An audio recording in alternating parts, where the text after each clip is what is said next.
Your arms reach out and your eyes close, as if by their own volition.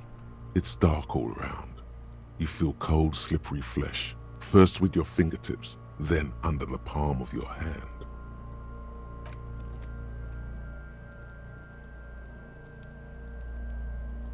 His face, his cheeks, his nose, his fat, swollen lips. Like a spider, your hand crawls over his features. They are swollen shut. You need to really push to get in. Only the little one fits. The flesh changes shape as you bore. The fuck is he doing? The thing you're looking for, it's not there.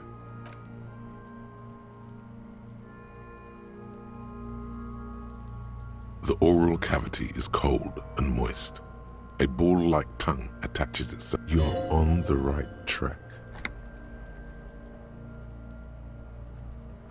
A vision of black and dark red. You see a hole, barely visible to the human eye. It is swollen shut. An abrasion collar. This is what we're after. A black trickle of liquid runs into his throat from the wound. Your index fits right in there. A tight tunnel of flesh opens up. Tissue damage. Wide enough for 2 fingers. As you push both in, you reach through his mouth, right into his brainstem. The fuck is happening? Ah, shit, see? The basal ganglia feels clumpy. What entered here has torn apart his reptilian complex. This man will never sleep again, never wake. Your fingers slide into the remains of his limbic system. There is no resistance. It's gelatinous. The slug-like structures are damaged too. The tearing extends deep into both hemispheres.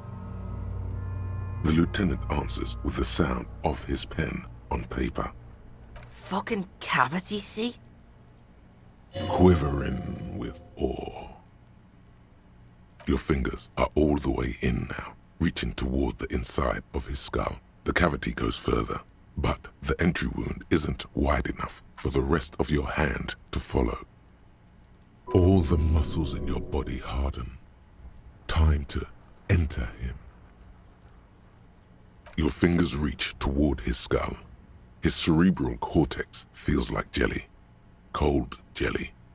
Strange fluid streams down your wrist as you push deeper until you feel it on the tip of your finger. Sharp, serrated material. The edges cut right into your skin.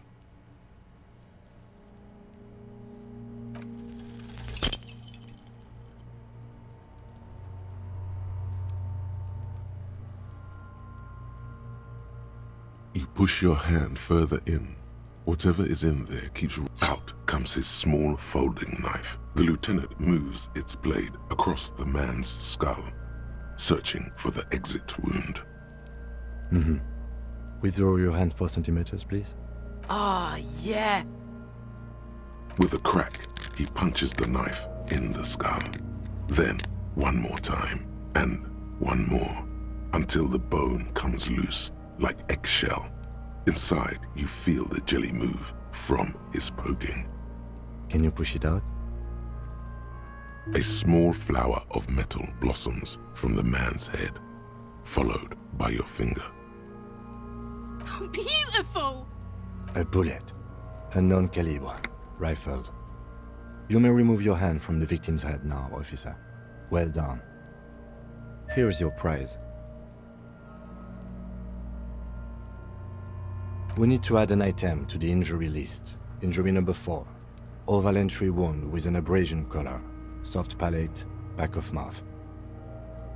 High velocity. Temporary cavity in brain tissue. Small exit wound on the occiput. How does that sound? Opinion, fatal injury.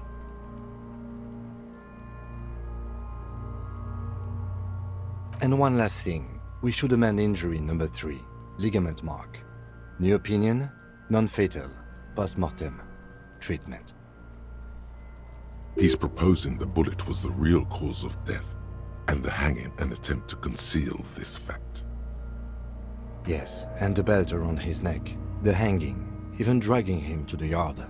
All of it was done after this man was already dead.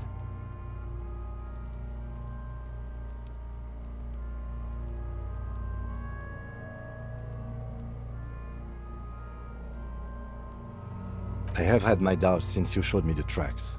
Why did they carry him over? Why not march him, I thought. There was no satisfying explanation. There have been other signs too. Small details. Everything is too neatly designed for us to assign probable cause here, as we did, full-heartedly. Well, no more. We almost fell for it, he thinks. Almost. There is, of course, the very real possibility he was both shot and hanged. To hide something. The real killer? The real motivation? What really happened here? That's for us to find out. But this, it will make finding them just a little easier. Yes, we should take a closer look at it.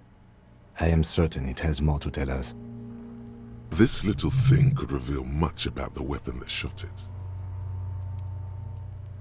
Oh, you really do. I am glad to hear you say that. Your room in the Whirling in Rags should come with a bathroom. Be sure to make use of it in the evening. We bag the corpse and carry him to the holding pen of my kinema. I can transport him to processing myself, but I will be gone for the rest of the day. Work on the case. Tend to personal matters. Try not to do anything too dangerous. An officer needs backup in a neighborhood like this. I'll leave that choice to you. And one more thing. Great work, detective. After you bag the corpse, Lieutenant Kitsuragi will leave the party until tomorrow morning. You can do side tasks and even the main case, but it might be more difficult. Plan his exit accordingly.